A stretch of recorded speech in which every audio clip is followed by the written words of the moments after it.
ठीक है sir, next question. आप अगर ये इलेक्शन जीत जाते हो, एक कॉमन क्वेश्चन लोगों के मन में है, आप दोबारा से सीएम फेस होगे? चुनाव मैं जब जेल से वापस आया था तो मुझे इस्तीफ़ा देने की कोई ज़रूरत नहीं थी।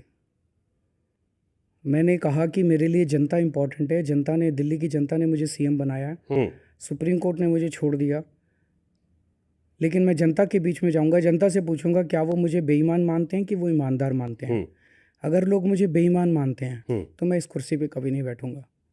तो मैं अब चुनाव में जाऊंगा, अगर जनता मुझे दोबारा चुनती है तो मैं सीएम की कुर्सी पे बैठूंगा।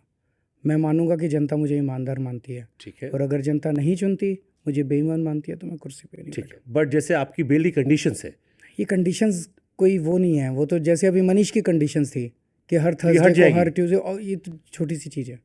पक्का हुआ? ये बीजेपी का तो यही प्रोपेगेंडा चल रहा है। बीजेपी चारों तरफ कहती है कि बेल की कंडीशन, इसका मतलब बीजेपी ने मान मतलब लिया क्योंकि आपको कि अलाउड भाई नहीं है, सरकार तो इन्हीं की बन रही है, मुख्यमंत्री सचिवालय अलाउड सरकार नहीं तो है। इन्हीं की बन रही है। बीजेपी ने मान लिया, देखो भाई सरकार तो इनकी बन रही है, पर केजरीवाल नहीं बनेगा सीएम।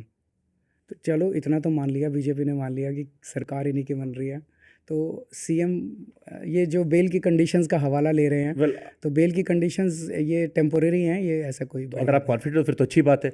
बट जैसे लास्ट टाइम जब आप सीएम थे और आप अंदर थे, तो कई बार, जैसे एक बार आया था नगर निगम के स्कूलों में, तो हाईकोर्ट की एक टिप्पणी आ गई थी जिसमें उन्होंने कहा कि अगर कोई व्यक्ति, जो आपको लेकर कहा था कि अगर आप नहीं साइन कर पा रहे हैं तो काम रुक नहीं सकते।